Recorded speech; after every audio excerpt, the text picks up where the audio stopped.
is an Unspoiled Network podcast. This is Unscrupled, covering Angel, the vampire and slayer. Season 3, episodes 11 and 12. Birthday and Provider. In these episodes, I love Cordy. I hate Fred. And money.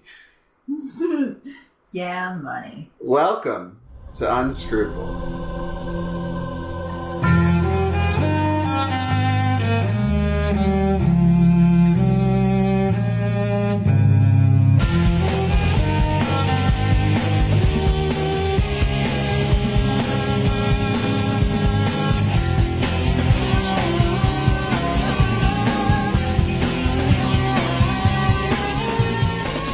So who the fuck are you?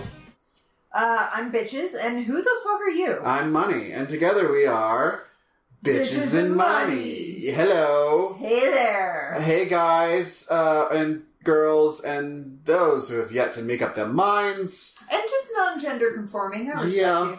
So we see you. We watched Angel last week, so at work. Yes, we watched it at work, because God knows that's a usual use of that particular big screen TV. Right. So anyway. I'm going to open with an apology, guys. I know that since we've been doing it in the car past couple weeks, and that experiment seems to have failed, I'll be honest with you guys, I'm looking to invest in some a microphone that will work in the car, just so that we can, not waste so much time. But And I feel like our energy's really good in the car. It really is. Like I'm really angry that I could not get rid of all that background noise without distorting our voices so much. So I apologize, guys. Like we were really pumped about this, and it's a big disappointment. So I'm still looking into it. We're in another room. I know there's a little bit of echo. So I also haven't read Patrons in a while, and since we came back, I haven't read Patrons. So I think I might just put an episode out of just thank you, patrons, where I'm just sitting there reading all of them for the past 3 months. That might be what it comes to. But not today. So we haven't forgotten you, patrons. We appreciate your money. It pays for our Costco membership. If only that were true. It pays for Natasha's Costco membership. It really does. Yeah. Thanks, guys. So, anyway, we are back, and this first episode is called Birthday. Yeah. So, I was a little afraid when I saw the name of it, and I'm like, oh god, are we going to fast forward a year, and the kid's going to be a year older? And I'm like, wait, Buffy didn't do that. We can't do that. Yeah, that's fair. And, because the two shows are tied together in this way, you can't have big time jumps like that. Mm-hmm. Blessing and curse. Right. Yep. So it turns out it's Cordelia's birthday. And really, if there's anyone who's going to hate birthdays, it's going to be, at this point in her life, it's going to be Cordelia. Because after 21, for a woman, it's just a sleigh ride to menopause. There is nothing to look forward to. Wow. I might be bitter. You can rent a car at 25. Seriously, that's not a daily concern. I'm really impressed at who Cordy is as a person at this point. And, I know she's abrasive and rude, but she's also real. Let's go back to the Sunnydale crew and look at how they're doing. Yeah, that's fair. The only one who's really adulting with any real panache is Xander. Yeah, that's fair. And Cordy, for all of her Cordiness, has her shit together. And of all the people in the Scooby Gang, Cordy was the one I would assume would never have her shit together. Yeah, I figured she'd be, always scrounging and, looking for a guy if she didn't have her trust fund. Yeah, I figured the trust fund thing would, really hobble her attempts to be real and get shit done in the real world. But that's not what happened. So, Cordy, I'm proud of you. That's what I'm trying to say. Me too, Cordy. I think you're doing great, and I'm super glad that I've been here for your journey. Mm-hmm. Mm-hmm. So it's Cordy's birthday, and she has a cake. And it has Wonder Woman on it because, she's a superhero with crushing pain. Anyway, after the cake, she begs for presents and babies and ends up getting a vision instead. Right. And you asked a really good question during this part, and I think it's kind of the crux of the entire series. Why do they still have glass in their house? Yes. Like, shit is just...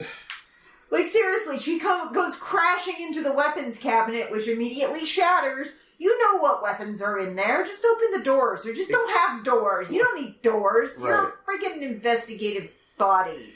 Right. Fuck. So, also, I don't think the weapons should be in the lobby. Like, yeah, maybe not. You could tuck those into the office, maybe. Hide them under the desk. So, like, just behind the counter so randos can't just walk up to the unlocked weapons cabinet and grab a 13th century throwing axe. Just saying. Yeah. Wes would have a coronary. Right. So, I did like that moment when she's like, take the baby. No, take the baby now, motherfucker. And it made me wonder, do her visions qualify as seizures? Does she not have a legal driver's license? So I think that question actually does get answered. They do not qualify it as seizures, but they do qualify as intense migraines. Right. But they should be freaking seizures. Have you seen how fast they onset? Holy crap. Right. So, Cordy is having a vision, and of course it's doing terrible, terrible things to her body. Yeah, and she has a vision, and of course she has the address, which I'm sorry, guys, that's really fucking stupid. Yeah, it is. Like, I would understand. Do you know what it reminds landmarks. me of? Do you remember? You've watched The Goonies, right? Oh, a billion times. So it reminds me of the fact that as Mouth is translating, everything rhymes in English, but not Spanish. That bothered me even as a child. Right. So, yeah. Yeah, she's having a vision, but she also gets kind of thrown out of her body. Yeah, she's like an astral being, and she keeps like trying to talk to folks, and Lauren comes in, and she thinks, obviously, Lauren's gonna be able to see. No, he motherfucker walks right through her. Yeah. Yeah? Yep. So, this out-of-body thing where everyone's fawning over Cordy and trying to figure out what's wrong with her, I was a little scared. I'm like, is this Cordy's exit from the show? Are we finally going to see someone in the main cast die? That has never happened except for Angel, and he came back. Yeah. Well, I mean, it is time. And Buffy, but she also came back. Okay, so Joss does a thing where he likes to kill people off, and it's about time for that to happen. But that, I've watched a lot of Joss, and that, in his TV shows, that tends to only happen at the very end of the show.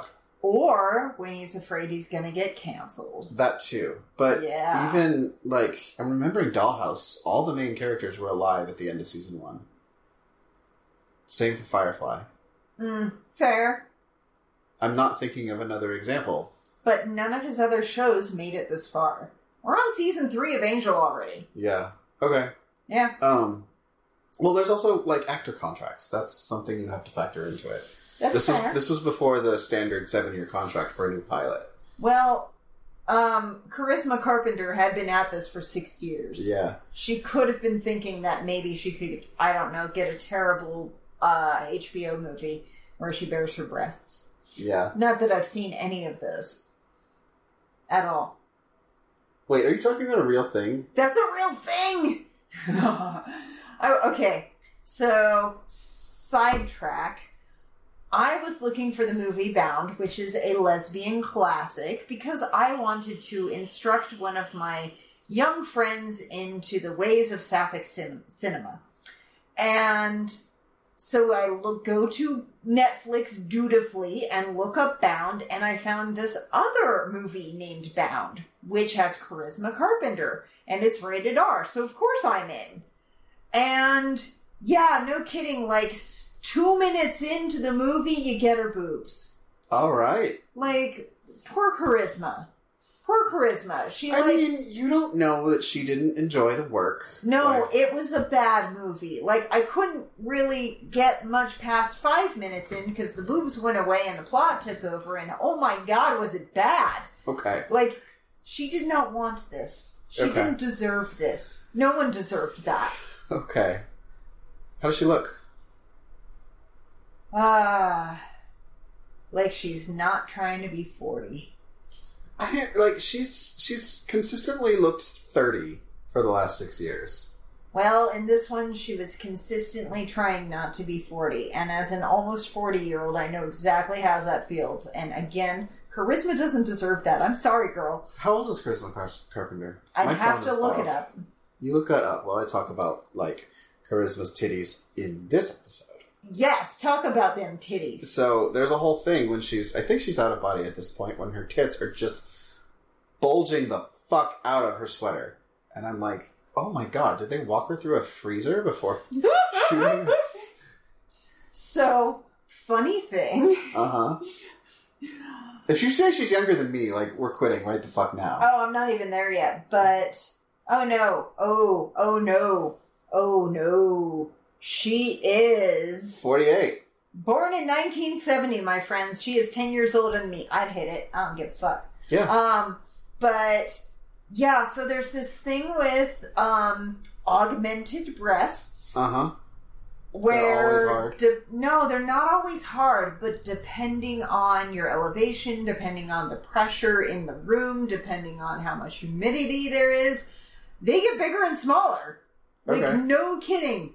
Someone who will not be named so as not to be incriminated told me about a trip to the Himalayas where they were astounded at She's high talking altitudes. about me, just so you... Okay, fine, it was money.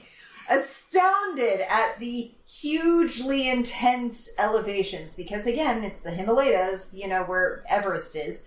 Intense elevations. Boobs were fucking huge, like way bigger than normal. And she's, I think my implants are swelling. I wasn't with her. But she's seriously like, yeah, my implants got big. Okay. The higher up we went. I was talking about just the nipple. The nipple-ish that could be a freezer. Yes, Yeah. absolutely. But they were noticeably, out there. They were for me. It was the Cordy titty show, I think. Do your nipples get hard when you sneeze too hard? My nipples get hard if it's a day that ends in breeze. Y. Like, they're hard right now. I know, that's why I'm hanging my clothes on them. Christmas is fun, let me tell you. Yeah. There's just no time when my nipples aren't hard, so I don't even know what it's like anymore. Alright. So, this has been Nipple Talk with Bitches and Money. Which one of yours is pierced? The left. The gay one. Nice. Or it was the gay one in the early aughts, so... Yeah, I had the right one pierced for a while. Okay, off nipples, back to Angel. Okay. Yeah, so her titties are out. And she's having this out-of-body experience, and it was very noticeable to me that she kept saying the address because she didn't care about herself. She was like, you need to go save this person. Yeah. So... Well, she's been having MRIs and CAT scans for the past year, and she knows exactly how grim her fucking diagnosis is.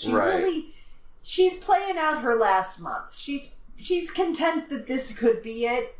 She just wants to do some good. And fucking Cordy, I never expected that shit out of you. Yeah, so at first we think, I was really angry. I'm like, please don't tell me this is another after-school special, like Beer Bad.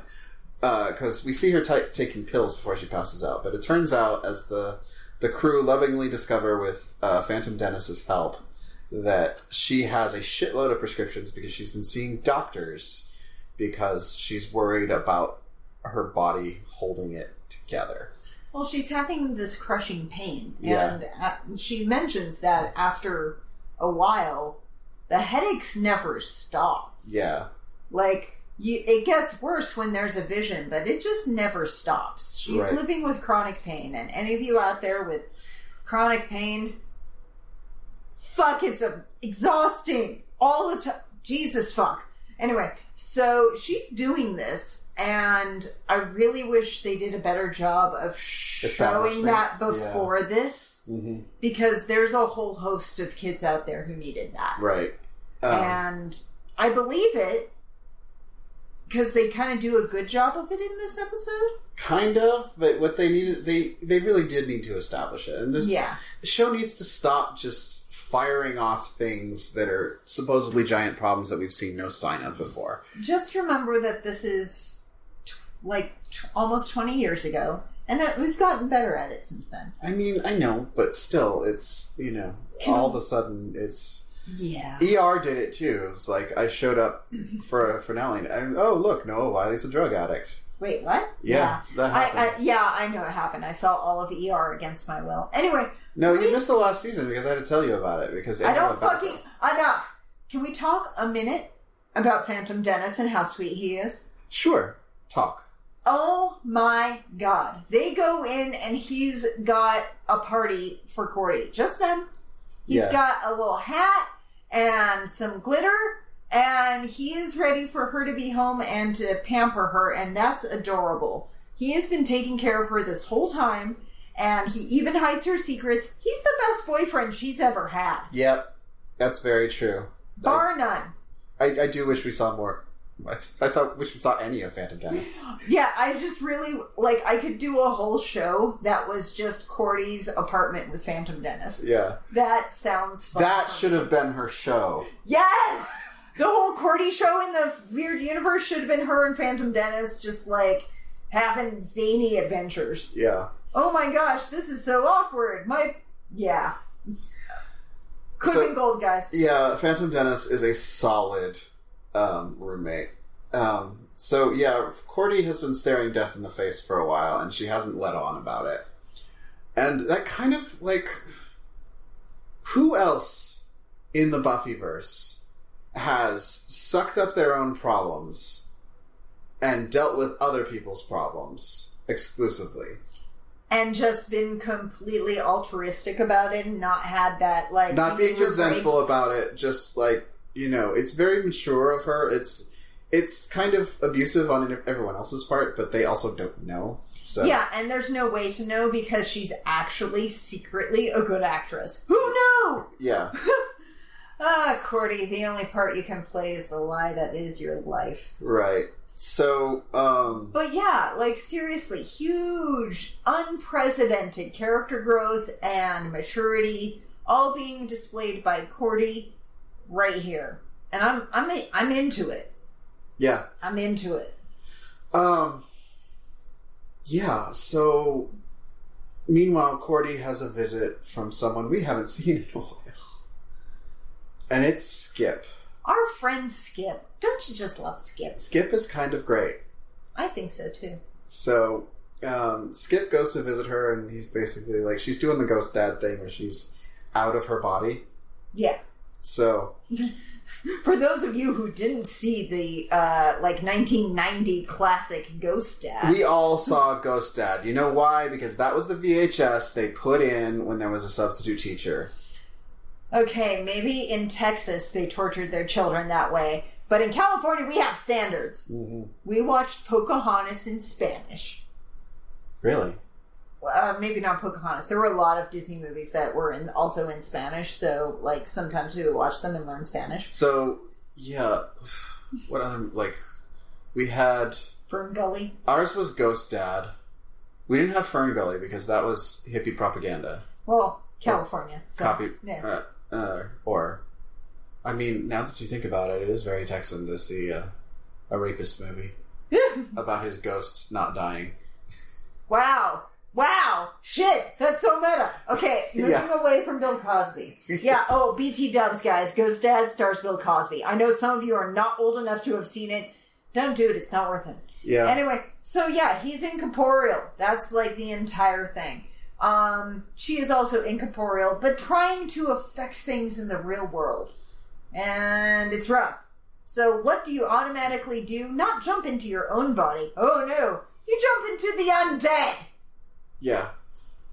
So she jumps into Angel and decides that she's going to leave a little note for the gang. So but she can only do that when they're asleep. Right. So she hops into Angel while he's asleep because apparently he's just so tuckered out from watching her be not dead quite. Yeah. And so she takes his body, grabs a Sharpie, and starts writing on the wall the address to this chick that is in her vision. Right. And, like, no one picks up on it. Like, they all wake up and there's a fight or some shit and stuff gets knocked over and no, there's not even a fight. It's just Angel's a doofus. Mm-hmm. And they see that there's something written on the wall and they don't even bother to, like, Yahoo search it. Mother... And you call yourself investigators! Jesus, fuck. I mean, there was no Zillow back then. What are you going to find searching for a fucking address? The white pages? Yes? I don't remember the white pages being online, but whatever. Well, they are now, or they could have used the actual physical white pages. That's fair. Yeah. So we have the visit from Skip, who takes her to the Undead Mall. Yeah, he does. And Skip is being his normal charming self, and did they discuss how he was angry at Angel at all? I don't remember that. They didn't discuss his relationship with anyone. They didn't talk about him. They just talked about her. Standard Cordelia date. I don't know how many of you are listening and reading along with our coverage of the Dresden Files, but there's a minor character who I'm actually super fascinated with, whose name is Morgan, and I feel like Skip could potentially serve that role here, in that here's someone who, like, it really has it out for Angel, but also, like, knows that he doesn't have the justification to kill the fucker. Huh.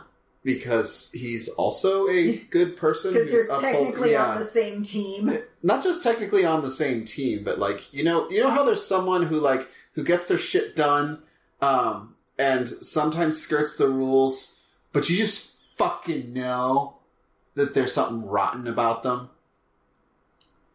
Yeah, I know. And you're pissed off every time you think you're going to catch them doing something shitty, and it turns out they weren't doing something shitty. Yeah. I know that guy. Fuck. Yeah. So.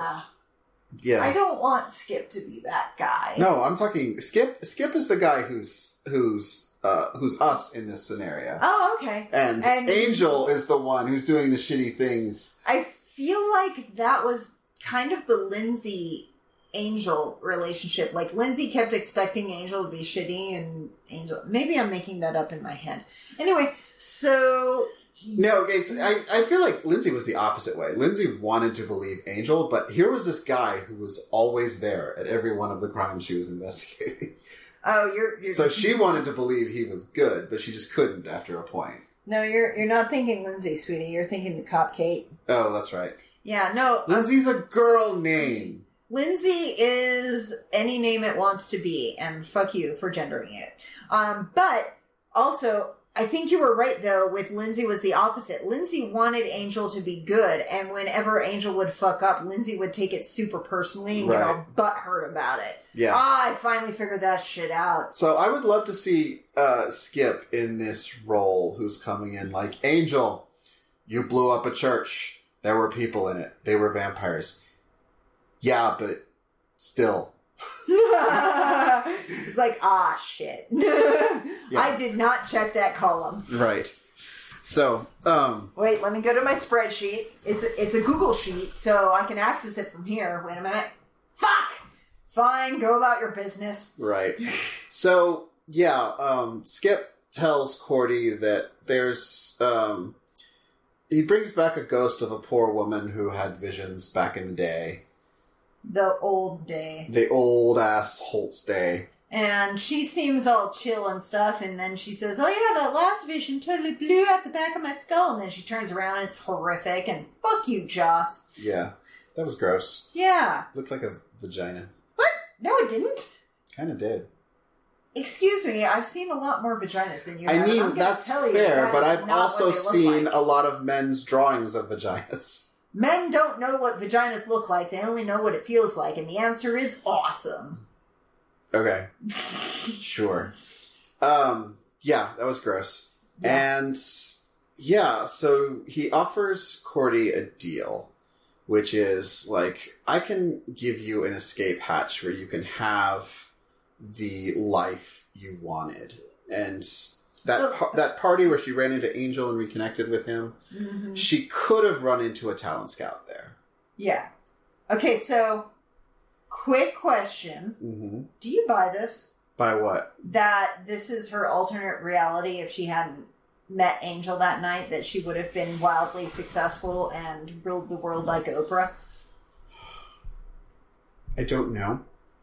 I don't know if I can take what Skip is saying at face value, and I don't know if I can say, like, this is what would have happened if Angel didn't meet you that night, or it could be more of like, I can make it so you met exactly the right person here.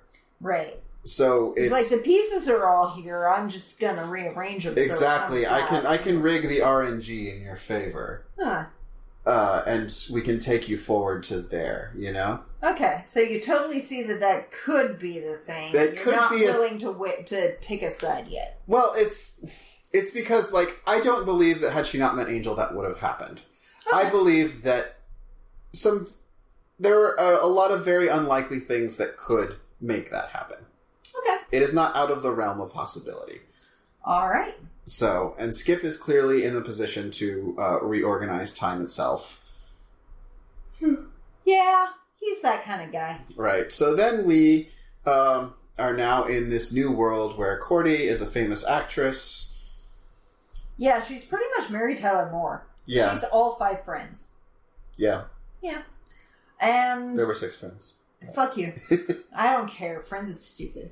Anyway, so yeah, she's doing her show. We've got a little intro thing. I didn't recognize any of the people that were her co-stars. I think that's on purpose. Okay. Yeah. Also, I was kind of high, so a little bit.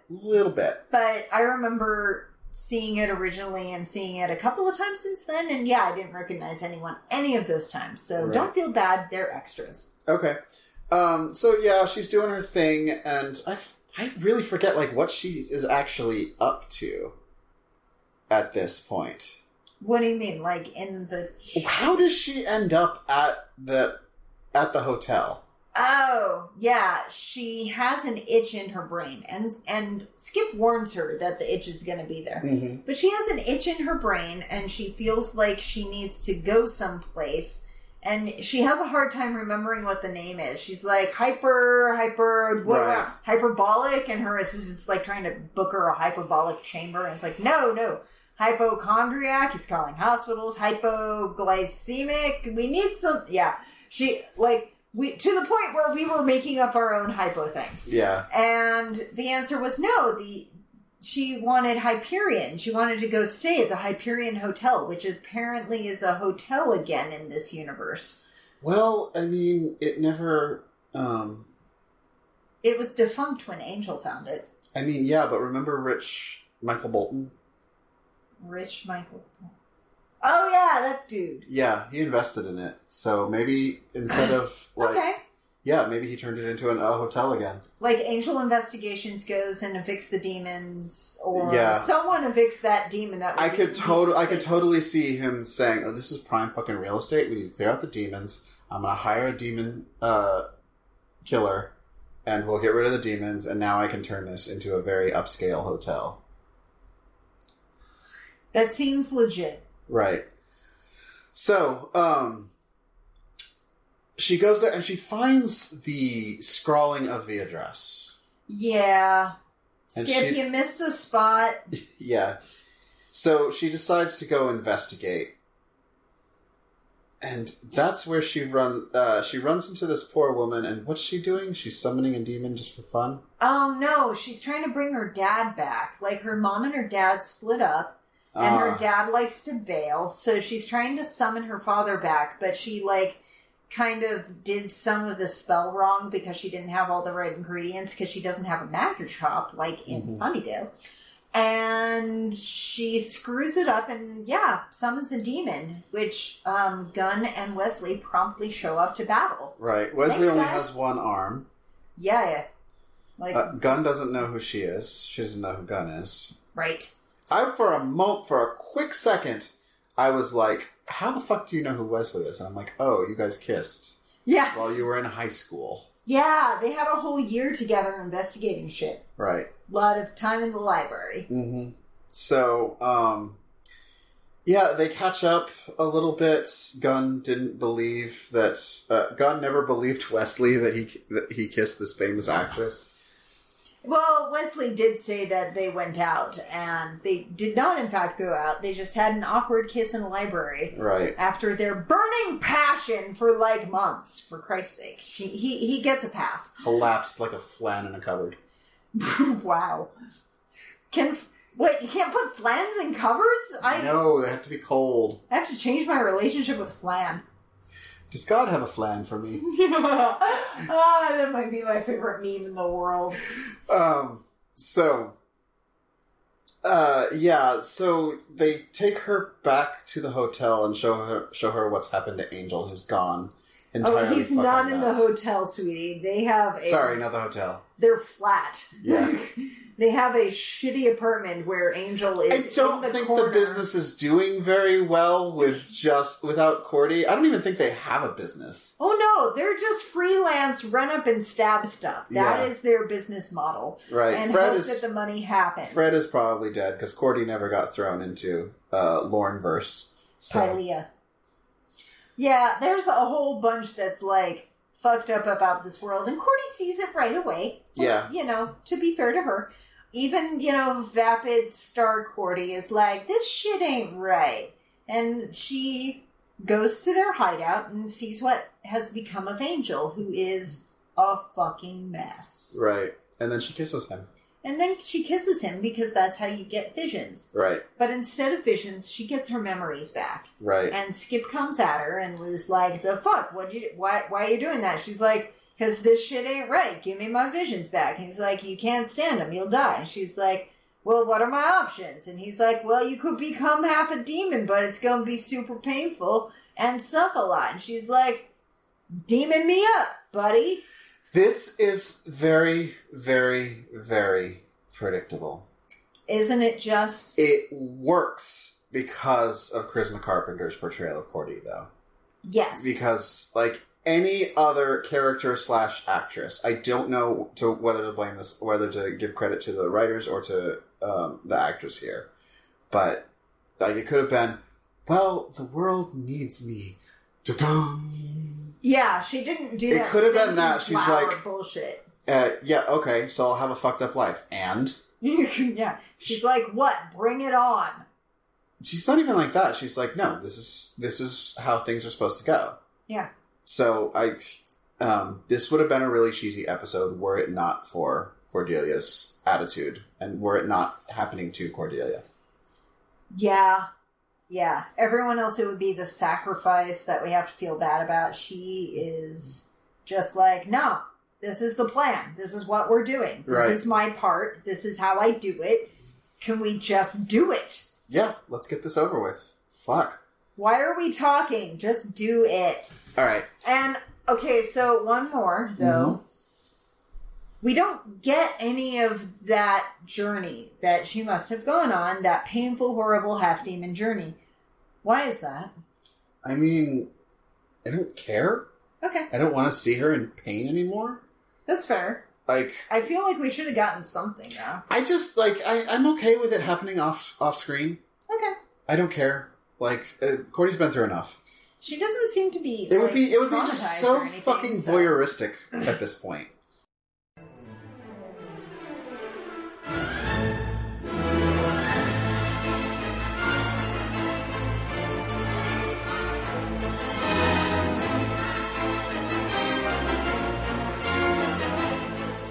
So, can I tell you something?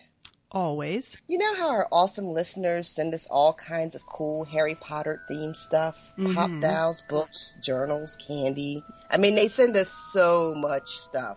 Yeah. I kind of still want more stuff. You greedy bitch. I know. Don't tell anybody. Remember when you used to make fun of people who had Harry Potter stuff? I know! What happened to me? You happened to me. And now, every time I see Harry Potter anything, I want it. But I see a lot of the same stuff over and over again. Sometimes they'll have Ravenclaw stuff with fucking ravens on it. Well, now that you mention it, I do know somewhere that you can get really unusual, handmade Harry Potter items shipped to you every month. And they know that Ravenclaw's animal is an eagle because they're not a bunch of goddamn posers. Ooh, tell me. It's our new sponsor, AkioBox. They're giving everyone who subscribes with the code UNSPOILED 10% off their first 3 boxes. And every month you get 3 to 5 specially curated items, including at least one that is specific to your house, all delivered right to your door. This sounds amazing. I know, right? And because AkioBox focuses on unique handcrafted items, you're also supporting a series of other small businesses. Plus, you're guaranteed to not have the same gear as some filthy casual who picked up a Raven keychain at Walmart. Well, I'm a lot of things, but you know I'm not casual. Not a casual bone in your body. That's why AkioBox is for you. Well, shit, girl, where do I sign up? AkioBox.com. And don't forget to look for them on Facebook and Instagram, too. Facebook.com/TheAkioBox and Instagram.com/TheAkioBox. What's the code again? Really? I'm sorry, I forgot. The code is unspoiled. That makes total sense. AkioBox. Magic delivered.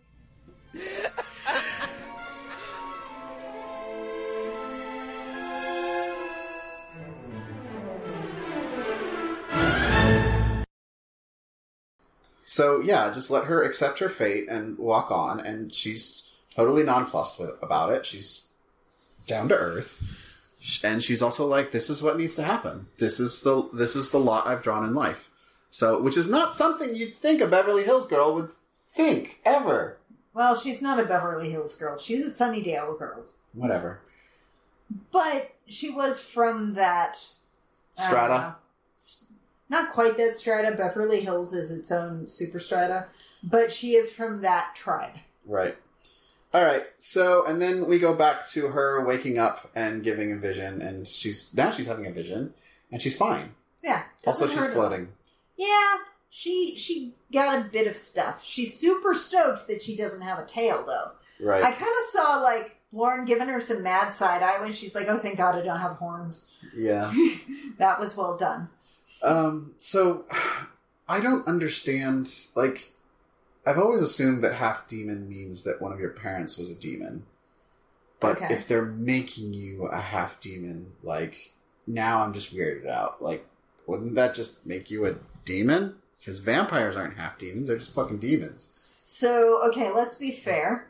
I'm the only one that's used the term half demon. The show has not called Cordelia a half demon. Didn't she? They said exactly that. Did they? Yeah. Oh, fuck. Okay. And Doyle. Doyle actually was a half demon. Like, one of his parents was a demon and one wasn't. Right? Are they going to, like, retcon her father as a demon? No. Okay. Anyway, small point of confusion, but I actually, like, I was set up to hate this episode. I liked it because of Cordy. So. Excellent. All right. I'll take it. Let's pause and take a quick water break. Okay. All right, y'all. We're back. I know you didn't miss us because we haven't been gone for you. Time is weird that way. Yeah, it is. All right, so let's get into our second episode, which has, like, a lot of shit going on. So much shit going on. Holy crap. So let's run down the plot lines. Just a quick executive summary. Okay. So we have the demons who want to cut off Fred's head. Right, puzzle demons. And Lauren is involved in that one. Mm-hmm. We've got investigating the dead boyfriend, which is Gunn and Wesley's side quest. Yeah, dead stalker boyfriend. Right. Okay. We've got the clearing out of the vampire nest by Angel. Yeah. The terrible ruse. Yep. We've got Holt and Justine have Holtz is fucking weird. Yeah. Like, I don't know, like, if you're pulling shit like this, Holtz, you better be the best antagonist we've seen. I'm okay if you don't top the mayor, but if you turn out to be worse than fucking like, Darla, I'm gonna be angry. I'm just like, because this is bullshit. There's some stuff ahead. Yeah. Like, I can only buy it if Holtz really sells it. So, yeah. Okay, so let's talk about Holtz, since it's the one that seemingly got under your skin. Uh-huh. In this episode, the whole Holtz Justine thing is that he stabs the bitch. He worse than stabs her. He nails her to a goddamn table with an owl. Had to look that one up to find out what kind of a tool it was. Is that a chisel? Is it a pick? What is that? Do you mean an awl? An awl. It looks like owl to me, but it is an A. So yeah, it's an awl. Yeah, that's for puncturing leather or hands, apparently. Yes. And the big thing that he's so mad at her about is she dusted 2 vampires that he didn't want her to dust. Right. She's like, well, they're vampires. That's what I do. And he's like, you do what I tell you. Because this is a healthy relationship. I mean, if Holtz has a master plan, and it involves, like, needing to pull this whole Kill Bill bullshit on her, you better pull it off, Holtz. Like, this better be interesting on the other end, because it was gruesome and unnecessary and voyeuristic. And really, is that, like, you're supposed to be a good guy. Also, why, like, I need you guys to work on how am I going to believe that Justine's going to put up with this shit. Yeah, so I don't care how big his talk is. Any sensei that does that shit to me, I'm walking out of his classes because he's batshit. Right. So I need some demonstration from Holtz that will convince me that Justine will sit through this. And I believe there are reasons why Justine would sit through this. Because she cares about being able to do this shit. But we, the audience, have not seen anything convincing. Yeah, where the fuck is their bond stemming from? Because this goes way further than just mutual hate of the undead. Right. Someone stabs me in the fucking hand, we better have more than a hobby in common. Right. So, yeah, and that's all that happens with Holtz. Yep. Okay. Oh, and, well, he comes back, deems her worthy because she hasn't left. Yeah. And like, frees her. Fuck leaving. I would have pulled that shit out and stabbed him in the throat. Well, she does clock him as she's walking out. Oh, that's right, she does. Yeah. Okay. But he tells her to go find more like-minded people. So she's supposed to find other, victims of vampire violence to form a group? Yeah, I think so. Yeah, they're going to form a gang, but really it's going to be a support group where they, talk out their feelings and have bad coffee and then, maybe bang. Maybe. Maybe. So, yeah, that's that one. So, let's talk Dead Boyfriend. Dead Boyfriend. This one didn't surprise me at all. Actually, you know what? Let's talk the cold open. Fine. You talk about it. I don't know what you're talking about. It was really stupid. Where they printed a bunch of flyers, but the wrong phone number bullshit. And you see this guy frantically running through the streets, clutching an Angel's Investigation flyer, finally making it to the payphone, calling the number, and getting a pizza place. Yeah. Do you want pizza later? Yeah, I do. You want to do pizza later? Uh-huh. Okay, we're gonna do pizza later, guys. Yeah. So, just FYI. It's so different now that we live together. I know. Where was I? Cold open. I think and then it's early internet talk in that, I remember this era because I listened to This American Life. Oh. And back then, a lot of websites had the hit counter. But this wasn't... Oh, I remember that shit. You remember that? Because we weren't able to yet determine anything approaching unique visitors. So we called it a hit. And sometimes it was just a computer, with a similar search term, nope, and skipping by. And also, if you were watching a webcam, it would count as a hit, every second you sat there watching it. on the webpage. Not even watching it, just like scrolling. You're getting way ahead of where they are. They're So- still in 2001, okay? They're, like, nothing is that sophisticated. We're still on the hit counter. Yeah. So, I know, that's what I'm talking about, but that would increase your hits. Yeah, but they didn't have webcams back then. Oh, no, they had the single frame, like the security cameras. Oh, yeah, those. Yeah, Man, those were the worst. Yeah, so it's like you would see it, and then the image would load, and it's like, oh, this is porn. Or like, there's a titty, and then a second later, oh, she's turned this way. Oh, what's that? Oh, I missed it. You had to work really hard to masturbate to the internet back then. So, you had to earn it. You fucking Gen Z, you don't know how hard it was. Because you don't know what that next frame is going to be. It could be anything. Exactly. Or you could be running AOL and it just wouldn't load images. So you would be jacking off to a Red X. That Red X is kind of hot. Yeah, so... Back to Angel. I think I do have some porn that's saved in the proprietary AOL image file type. Wow. Yeah. Wow. Because, like, if you're using AOL and if you save the images, it would change all JPEGs and bitmaps into .AOL files. What a dick AOL was, I man. know. AOL, still. Shit. Yeah. Glad I missed the last one. I lived in the sticks. That was our only option, was dial-up. Well, I mean, that's what I had too until I came back to the States. I mean, come on. I was overseas for a lot of years, so the internet just didn't exist. Not for what I was doing. Yeah. Anyway, point being, they have a website, you guys. Fred made them a website. Isn't that sweet? The brainy girl who's I don't know, occult neurochemist or some shit also does computer things. Like, how did she missed the internet? She's been in a void for like 8 years, for Christ's sake. She can't program a goddamn HTML page. Maybe she had Squarespace. Fuck you. Hey, Squarespace, sponsor us. We'll give you commercials.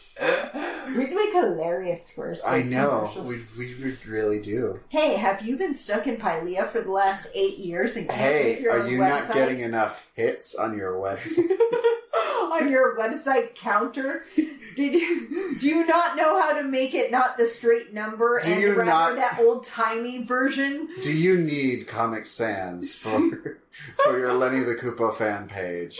Are you searching for the right MIDI file to play when users find your webpage? I'm terrible. It would be green sleeves. That was before we had any copyright infringement, so you could put whatever the fuck you wanted. There was no one, like... watching you. Yeah, there was no way to... No one had even thought about it yet. Right. Man, a whole ream of lawyers make their entire living off the internet now. Anyway, back to Angel. So they've got a website, and they start to get hits, and people are coming in, and the phones are ringing, and golly gee, it's business like Cordelia always wanted. But who is the first one to tell Angel that money isn't everything? Cordelia. Uncharacteristically, it's Cordelia. No, this is perfectly in character. Cordelia just gave up her humanity to serve this purpose. So she is focused on the mission, you guys. Exactly. Yeah. Well, Angel is like, I need to pay for this kid's college. And I'm like, Angel, you're kind of stupid. So he's having a hormonal reaction to being a father. Yeah, I know. And like, I'm not this here for is it. not Angel in his right mind. Angel is every bit as batshit crazy as when he, like, went all dark, whatever the fuck that bullshit was. So Angel's gonna do some wacky stuff for a while, and at least it's cute wacky and not mean wacky. I'm not here for it. I don't like babies on TV. They're boring. They're not funny. Why do you hate America? I don't hate America. I hate babies. You heard it here first, folks. Let's talk about Dead Boyfriend. So Okay. one of their many clients in the lobby is a woman who's being stalked by her boyfriend. Yeah. And the police can't help because her boyfriend is dead. Yeah. I'm surprised she didn't lead with that. I mean, she knows they're paranormal investigators. It's like, oh yeah, that's like your third paragraph? Why is that your third paragraph? People keep thinking I'm crazy. Well, you gotta mention that he's dead, sweet pea, for us to know why people think you're nuts. Yeah. Otherwise, we're just gonna assume that you're a woman. Right. Oh god, that hurt just to make fun of. So, yeah, her thing is she's being stalked by an undead boyfriend. Wesley and Gunn are on it. Not a whole lot happens with this plot thread. Yeah, pretty much the only thing that happens is that they were in love the whole time. Yeah. Yeah. And then we find out that she actually poisoned her boyfriend. Yeah, she's a murderer, and he forgives her, so I guess it's okay, question mark. No! But at the same time, both Wesley and Gunn are like, we get paid. And if we turn her into the cops, you know what's not going to happen? Us getting paid. Which is fair. Yeah. Because, I mean, if she's going to keep dating the dead guy, maybe they just keep tabs on her. She can't kill him again. Right. If they break up, then yeah, maybe they got to turn her in. Yeah. So, and Wesley says, will that be cash or charge? Then I'm kind of here for it. So, yeah, it's like, that's the Wesley I want to see. I'm worried about their operational cash flow. Yeah. So, we organize stuff for a living, and it really weighs on us, guys. Yeah. Like, we have to be concerned about revenue coming in and expenses going out. I've always assumed that Angel had some secret stash of treasure or cash because he's never concerned about money in the way that Cordy constantly is. And so the fact that he didn't immediately say, oh, well, I've got my 401k or whatever the fuck Angel's got, made me really worried. Because he always seemed to have cash when he needed it. So, where's that magic money, Angel? I don't know. Is he just mugging vampires that he kills and taking their wallets? Maybe, like, he's concerned it won't be enough because he actually looked at what college tuition is nowadays. Oh, God. What? You want to hear something scary? What? That kid would be starting college today. Oh, no! Oh, no! You're right. He did say class of 2020. Fuck, no! No, 2022. Fuck! Connor's in school now. Connor is a freshman.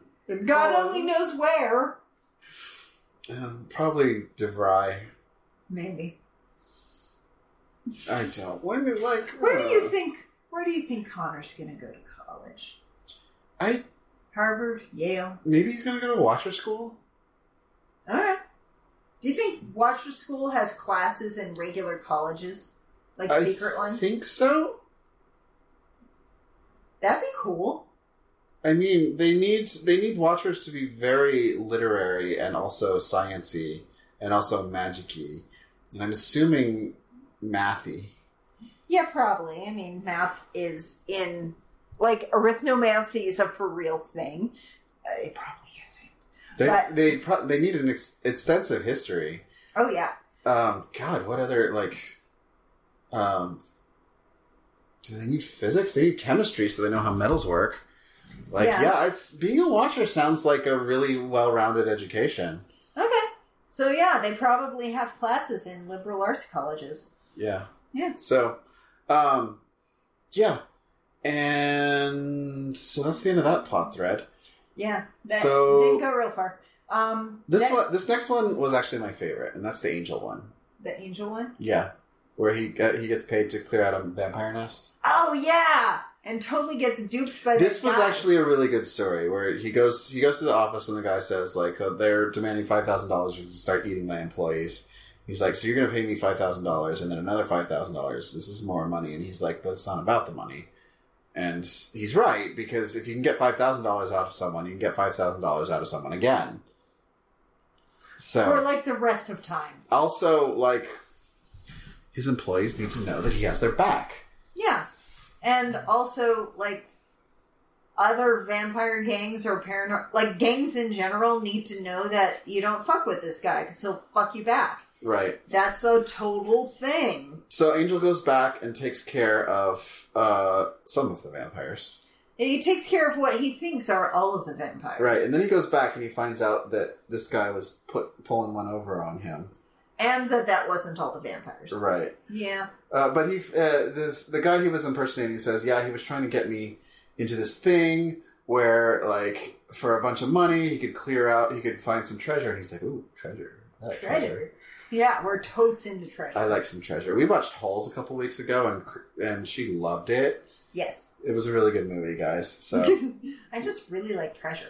Yeah, we all Can do. we watch Goonies again? I haven't seen it in 20 years. It hasn't aged well. I don't care. Okay. So Anyway, treasure. Treasure. Angel's So into he goes back and he finds the guy, and the guy has found a watch. He's like, what does it do? Does it stop time?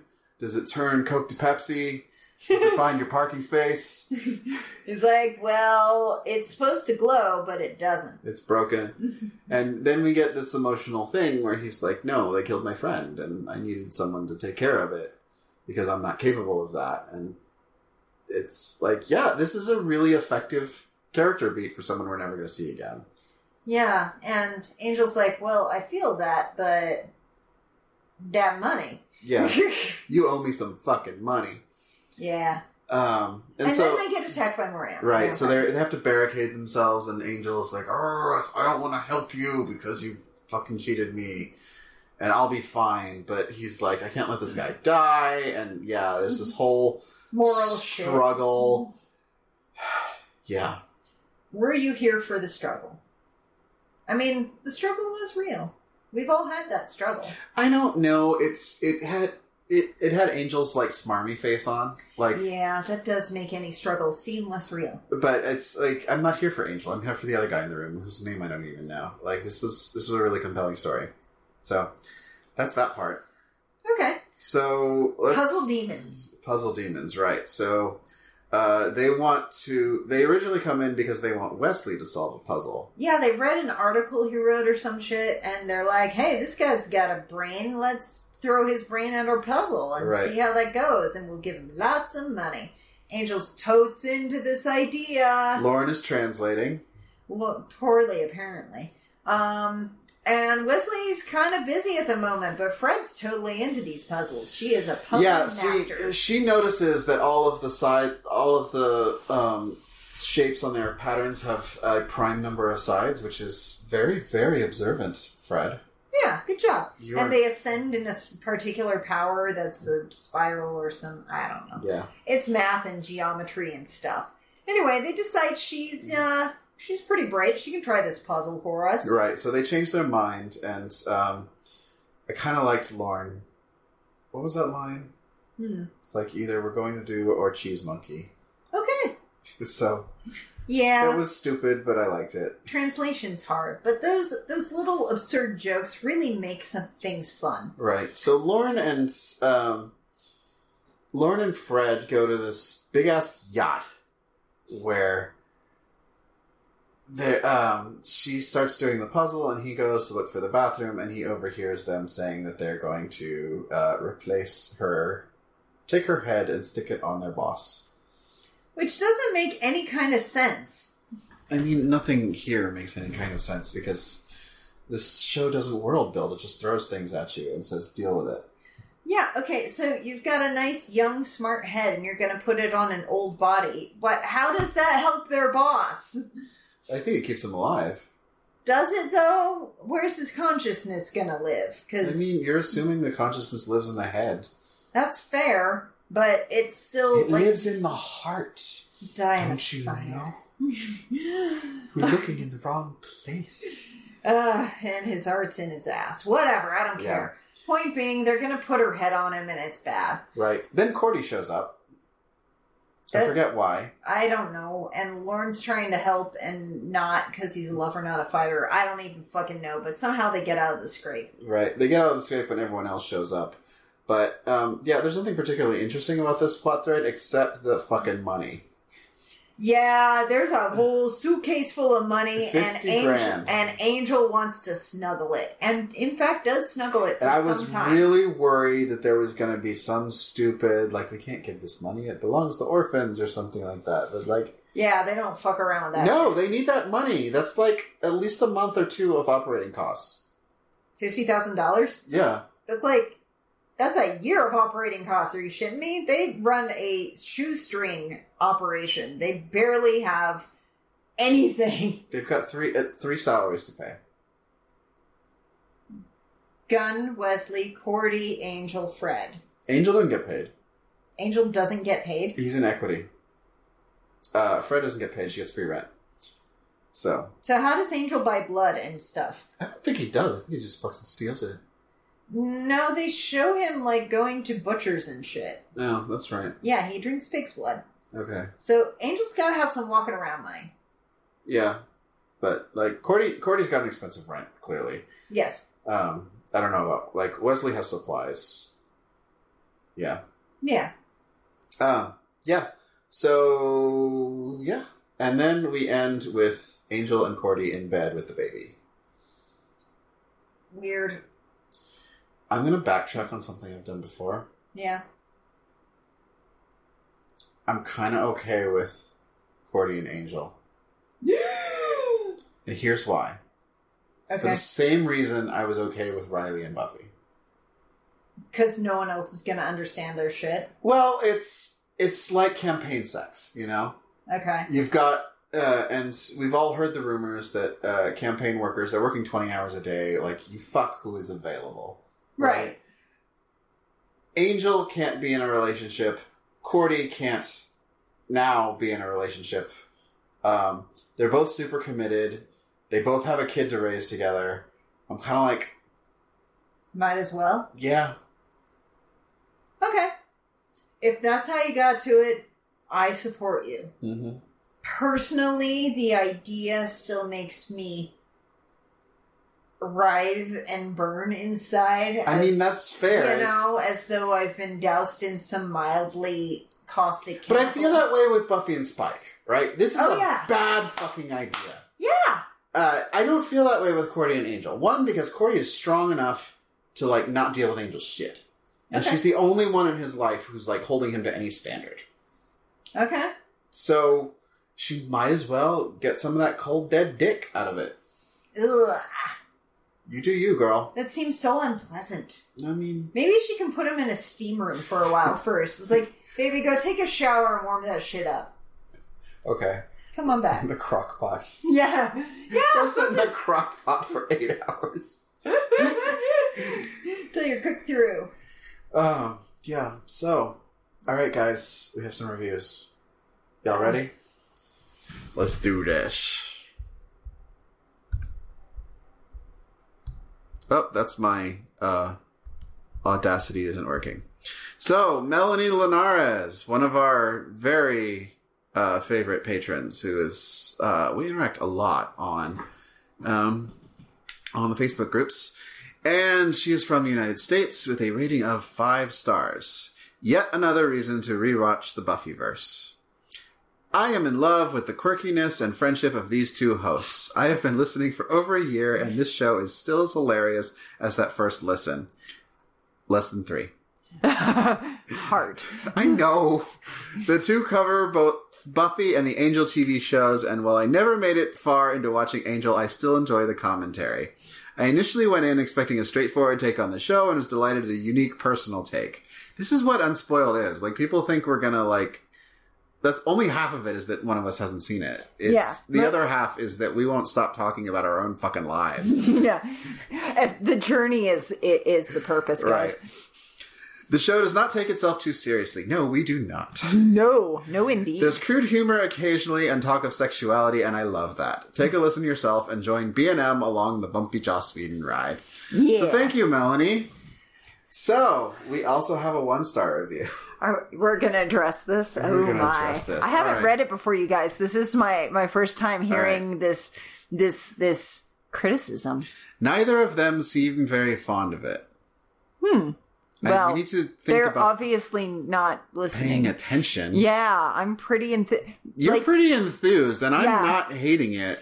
You can like something and still find it problematic. The two What things the fuck do you want from us, dude? Like, yeah, this show was so good. See you next week. We're so defensive. But yeah, okay, so I think you guys would be pretty damn bored if we were just sitting here going, man, wasn't that great? Let's talk about how great it was. Wasn't Xander great? I love the spaghetti straps. Oh my god, they were amazing. And did you see that color combo? So daring. Anyway, I mean, we could try to do that once and just see if you notice. I am the one person on Earth who liked Buffy season 1, and I still get shit for they don't seem very fond of this show. Yeah, we are so defensive. Look at us. Okay, so we're going to keep reading this now. A lot of important moments are... Oh, did I miss something? Yeah. Oh, I'm all about the constructive criticism. No, you're not. But every episode, both hosts are hypercritical to the point I don't actually think they even like the show. We've been doing this for 3 years. I think we're kind of committed, guys. I mean, guys, we quit Sensei, and not because we didn't like the show, because it didn't serve well to watch it episode by episode. Yeah, it just didn't work for the format. If we're not into this, we're not going to keep going. Yeah, there's other stuff. I could be getting laid right now, you guys. Mm-hmm. I seriously could. There's someone on speed dial. Anyway. Speed dial? I remember speed dial. Anyway, go ahead. A lot of important moments are completely glossed over, and a lot of the themes are either not mentioned or poorly discussed. Guys, it's unspoiled. I can't talk about the themes until they're over, motherfucker. Jesus Christ, how am I supposed... So this is the theme that's going to carry out through the next several episodes. No, I can't say any of that shit. There's so much I'm not saying. Character motivations seem to be lost on these two.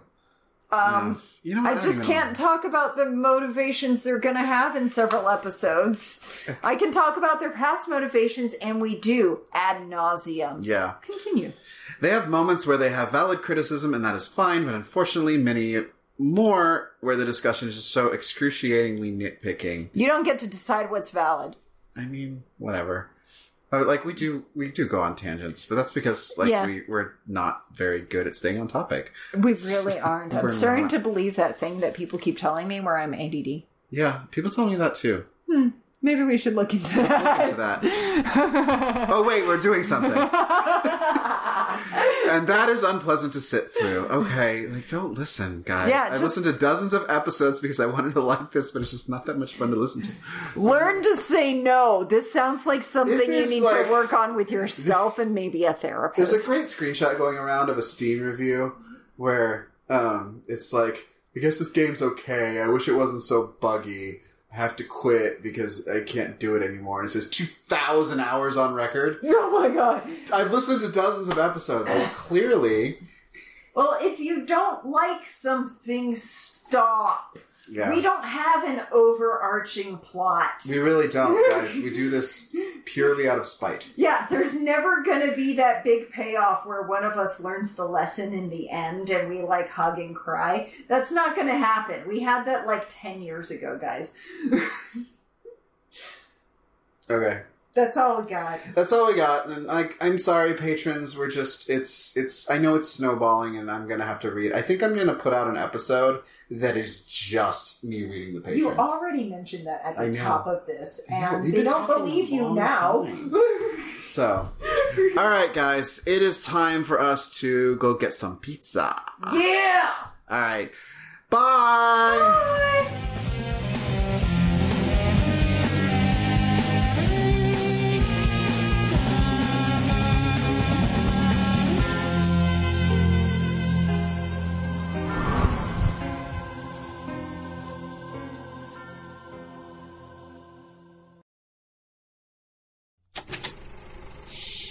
That was an Unspoiled Network podcast.